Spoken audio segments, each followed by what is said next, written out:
All right, up to the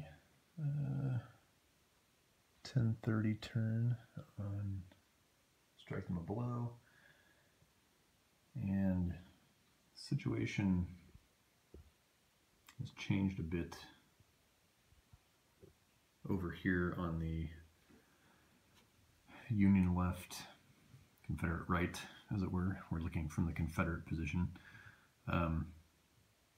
This, in the past hour of game terms, has petered out a bit.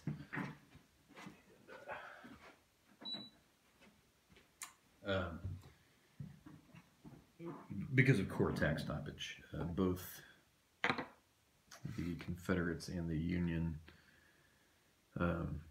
suffered core attack stoppage over here. The other development is that Burnside's 9th Corps has made a position along here. I can do this without my hand blocking the whole screen. But the 9th Corps is stretched along this position here, which was the orders that Grant gave the 9th Corps after it was clear that the forcing a crossing at Ox Ford was not going to be feasible. Which, as it turns out, this is fortuitous for the Union, because, as you can see down here, this is Ewell's Corps, which is fresh. And they've attacked up through this gap here between the old 1st Corps position and the trenches around Hanover Junction. So these guys are bad news for the Union, because back here now, and initially, all these guys that are cowering here behind Burnside's 9th Corps, this is the 3rd Division of the 2nd Corps. This is Birney's division.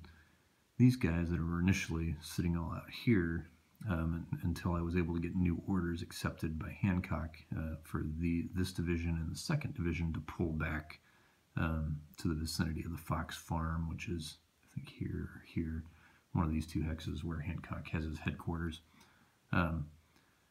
But Birney's division was completely wrecked, poor morale, completely wrecked. Gibbon's division was good, in good shape, and it actually, you can see these trenches here. The Confederate position had been completely overrun in these trenches, and Gibbon's division actually had occupied these trenches. But because of the core attack stoppage, they couldn't move any further. So I simply just had Hancock have them withdraw back, because with the condition that Birney's division was in here, and then Barlow's smaller division also looking to be in bad shape, these guys would have been in pretty bad shape to try and absorb an attack from a fresh Confederate Corps, or division rather.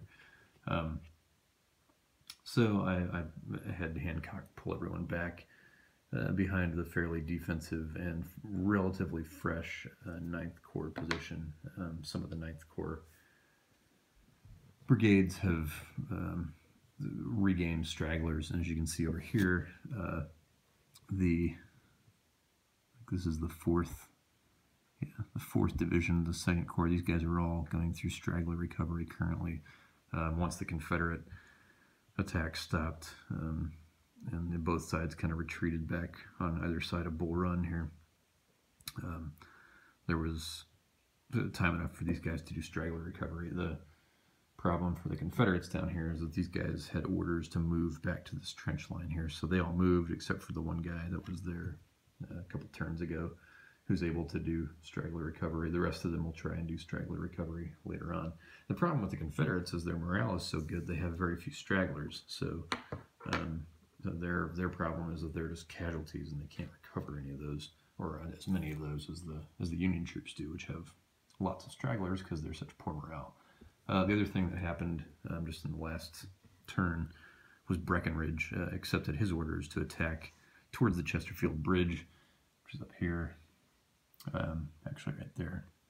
So he's going to attack along the right side of Ewell's division. So these are two pretty big divisions for the Confederates here, and they may be able to inflict some damage on the already beaten up 2nd Corps. Certainly they're just going to sweep aside Barlow's division, which is stuck out here. I didn't give them orders. I only gave the orders to Birney's and Gibbons divisions. So Barlow, without orders under the corps attack stoppage, is frozen in place. So he's going to get overrun and pushed back, as will likely... Breckinridge's division is not particularly big, so these guys, if they can recover enough stragglers, might be able to hold out a little longer. But I think ultimately this attack is probably going to founder against the 9th Corps position up here at the farm. But we'll see. Yeah, you never know.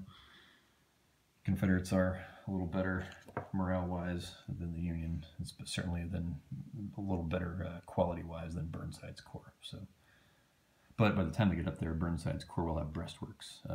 Any Union Corps that's not under attack orders will automatically build breastworks after a certain number of turns. And I think Burnside's coming up on that threshold. So his guys are going to be in breastworks. It's not going to be as significant as the Confederate entrenchments, but it will be better than nothing. Over here, you can see 6th Corps is attacking, but 5th Corps is not. Yes, 5th Corps, their attack collapsed almost immediately. They've already got, I think, 2 divisions are wrecked, so they're just not great quality troops in the 5th Corps. So they already underwent their corps attack stoppage, did their retreat turn, and they're back safely in the woods over here or along their artillery line. 6th Corps not so lucky. They're still under their attack orders. I did send new orders from Grant this past turn to the 6th Corps to tell them to disengage their attack and find a way across the little river over here at this ford. That's going to be a wild goose chase, though. They're going to run out of time before they'll ever be able to make any headway across the river there. But you know, better than just pounding away senselessly here. You know, if 5th Corps, without 5th Corps' help, they're never going to break this line. Although, ironically, you can see a gap there, and another guy here. They did get 2 brigades across the trench line there, but as you can see, waiting back here is Pickett. Unfortunately, Pickett's orders at the moment, I need to have Lee reroute these. Although Lee's command is so poor in this game that you know, doing anything quickly with the Confederates isn't going to work. But I had already sent Pickett orders to move over here and defend this trench line from what looked like, you know, Gibbon swinging around and overrunning Lee's headquarters. But Pickett's orders are now in, I think, a D2 status, which takes a 1 on a D6 for him to accept those. Yeah, he's in D2, so who knows when Pickett's gonna do those orders. I really just need to send new orders and have Pickett stay where he is to help stabilize this section of the trench line against the 6th Corps. But the 6th Corps orders that Grant sent telling them to disengage are 3 turns away at this point, or 2 more turns away at this point. So, you know, they may achieve some more success across the Confederate entrenchments there, but you know, I don't know ultimately how far that's going to get them, especially since the rest of the Confederate line could potentially displace to help them defend that position. These guys, they're on defensive orders, which means that they can move within their defensive perimeter. So I could shift guys along this line as necessary, especially given that the 5th Corps is no longer attacking. So anyway, that's the position that we're at now. Casualty-wise, looks like the Union has almost 100 there. I think they're at 96. The Confederates look like they're at about 81 casualties, give or take a few. I tend to forget to adjust the casualty track. So every couple turns I go through and count my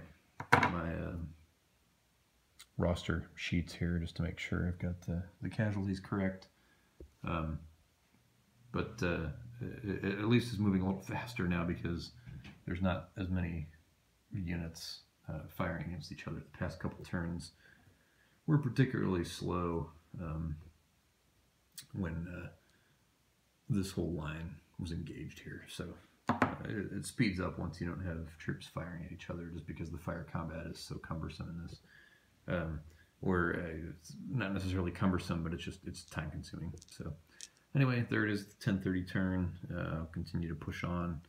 Will I make it to the 5 o'clock or 5:30 whenever this strike them a blow scenario actually ends? I don't know. I need to look and see what the actual victory conditions are.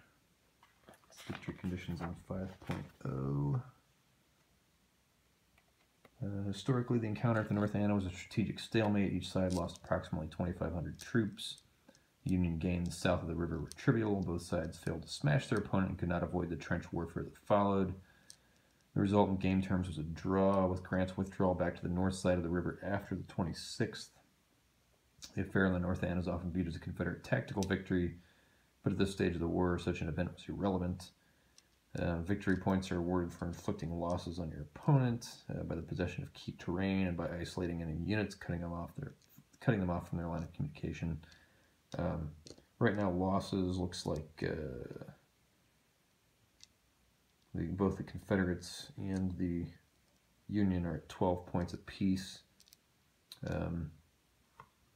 which would negate each other out to 0. And then I need to go through the wrecked brigades and see where the VP awards are for that. The Union will pick up 2 VPs for Nowell Station, which they picked up when they crossed the North Anna. And for Fox House, which Hancock currently occupies, they'll get 3 points for that. So that would put them at 5.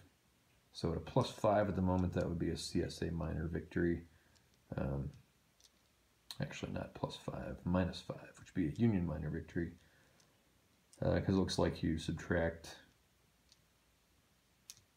the Union total from the Confederate total. So yeah, we'd be at -5 at the moment because, well, the Confederates will get 4 points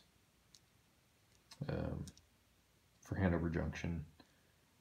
So that would put it back up to a -1 at the moment, which is going to be a draw. So anything from 0 to ±4 is going to be a draw. So we'll see. If the Union can get lucky and pick up this victory point here at Anderson's Tavern, or Anderson Station rather, that'll give them another 3 victory points. Just depends on how Grant's orders shake out and what the Union can really do at the Confederate trench line there. So we'll see where it goes.